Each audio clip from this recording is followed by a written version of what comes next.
Can we talk about Juri's design for a second? Like, this design, okay, so she was called like an auntie in this scene. She was called like she was anti-Juri, and I'm like, yes, I know she's around that age, but I'm like, come on, now, like, that's a nice design. Big fan of design. I have nothing against it, and I actually like it better than her normal design she has.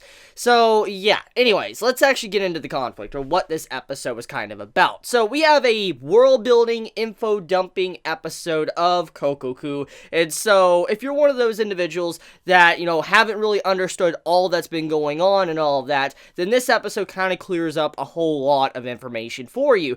Mostly when it comes to Kokkoku, it's been more of along the lines of, show, don't tell, but in this case, it actually was wanting to let us all know some certain things instead of actually showing us, and so this was a different episode compared to the other episodes that came out before it, and in some ways, I think this is a good episode because it does make sense with the theme of it and who is giving us information, but at the same time, I do personally prefer the show, don't tell style that the show had in the first half of the series. But, anyways, with the world building we get and all this information and stuff, we come to find out that what is going to happen after everything is said and done. As we all know, once they get out of stasis, what is next, okay? Depending if they leave people behind or if they're left behind, whatever, the main objective is like, what's gonna happen, okay? What are they gonna do? If the villains win, what are they gonna do with the stone? If, our main characters win, what are they gonna do with the stone? And we get to kind of see what is going to happen once the series reaches its conclusion, and apparently you have one side wanting to seal off the stone because the stone is very dangerous, which makes a lot of sense, because the stone is something that can easily tamper with, the real world, the stalled world, and it's like a very, very abusive object. First, you can use this object to really abuse certain things and make it in your favor, and so, with there no longer really being a herald right now, apparently, from what was told to us in this episode, that would mean that someone could easily go around and get rid of anybody they wanted without any consequences if there really isn't any heralds to kind of stop them at all. Because if we go along the lines of what, Majima said in this episode, if, for instance, her family was the last ones to be turned into heralds, then that would mean that no other heralds will pop up. Now, we do know that the main bad guy of the Love Society, he is going to be turning into a herald. He says he's wanting to reach enlightenment, basically. That's the best way to kind of, summarize it. He wants to be able to get immortality, to be able to live throughout the ages and observe history, observe the world, which is, in of itself, it's a interesting motive, and I'll get into that in a moment, but for now, though, basically, you have it where the characters, they're wanting to seal off the stone. They're wanting to seal it off. We have our father, Juri's father. He even says in his mind in this episode when they were discussing their own plans of wanting to seal off the stone without him, he's like, I bet they're wanting to get rid of the stone and all that. He's like, I don't want that. I don't want them to get rid of this stone. I want to be able to use this stone and all that to help out or do other things. And I'm like, okay, so the father is definitely being set up for something very crusty in the future of this series. As I already said, what he did in the last episode with how he was able to call in the heralds like it was nothing,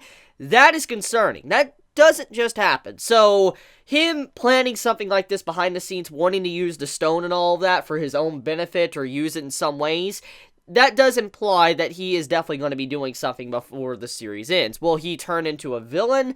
I have no idea, but he is definitely not a good person overall. Let's talk about the main villain's motive, what he wants to do, and kind of what he was doing at the end of the episode. So, the main villain, he, as we know, leads the Love Society, the cult or whatever that initiated all of this in the first place, and had it to where everybody was basically dragged into stasis and all that to kind of save the nephew and her brother, Juri's nephew and brother. And so, yeah, as we know, the main guy, he looked like a typical villain. At first, he seemed like a typical villain that was fascinated by the world of Stasis and all of that. That was pretty much it. He just seemed like a very typical guy. It was nothing that really stood out to me. It was nothing that was crazy. He looked like a typical villain. Really good voice actor, though. Now, as this episode shows us, he is not a typical villain. He is not necessarily an evil dude doing evil things. He's just a very curious individual. He is someone that wants to study things. In this case, he has a very sharp fascination for the world of the stalled, or, stasis. He wants to know more about it, how it works, and also how he could prolong his life. And this overall motive of wanting to reach immortality isn't nothing that we haven't seen before in other series, because, I mean, when you think about one of the big things that humanity has always wanted in our lifetime, in our entire existence, there's always been a reoccurring topic that always pops up throughout every single century or whatever. Someone always mentions the ability to live forever. For instance, immortality. It's something that has always been an ongoing theme in many stories and everything throughout many, many generations of, human civilization. And so him wanting to reach immortality, it's nothing groundbreaking, but at the same time, the reason why he wants to achieve it is pretty cool. He wants to achieve immortality for the sake of viewing the world, being this observer, kind of like a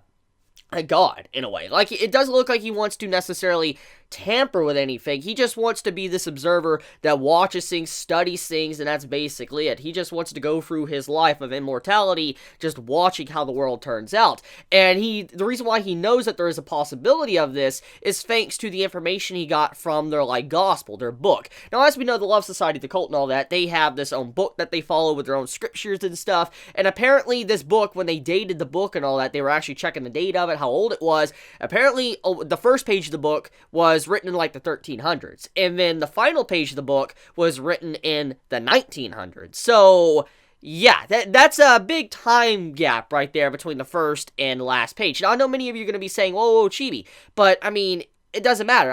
Even if it's the same book and the pages were written at different times, could be different people. But that's the thing. It was stated in this episode that it was one person that wrote the entire book because it was the same writing. They went to, analysis, they went through analysis, they analyzed it, and they realized that all of the writing was by one individual, and that means all of these pages were wrote by one person. And so, because of that being stated, it lets us know that someone was able to reach the path of enlightenment, being able to live forever, or at the very least extend their life for a very long time. Now, we don't really know why the person who wrote that, gospel, whatever, the scriptures, we don't really know why he stopped. We don't really know where he went. We could assume he died in some ways, but we just don't really have any explanation at all. That is still a gap in the info that we really don't know. If I had to assume anything, I'm just taking an educated guess. I'm just assuming this, okay?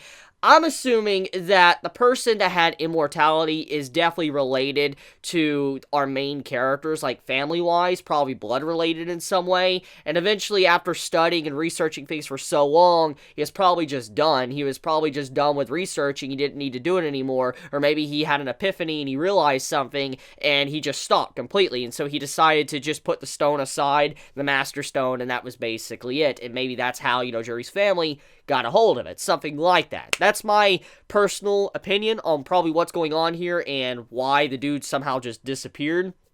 But for the most part, though, I do have to say that there was a couple of things in this episode that felt very off to me and I didn't necessarily like. Now, don't get me wrong, I like this episode. It was a good episode, but there was some bad things with the episode, too. There were some things that just felt very weird, off, didn't really fit well, and let's talk about that. So, we had a scene in this episode to where these two thugs, they're talking, and you see this water splash and all that. You see, the water has moved. And as we know a couple episodes ago, Juri was the one that tampered with the water.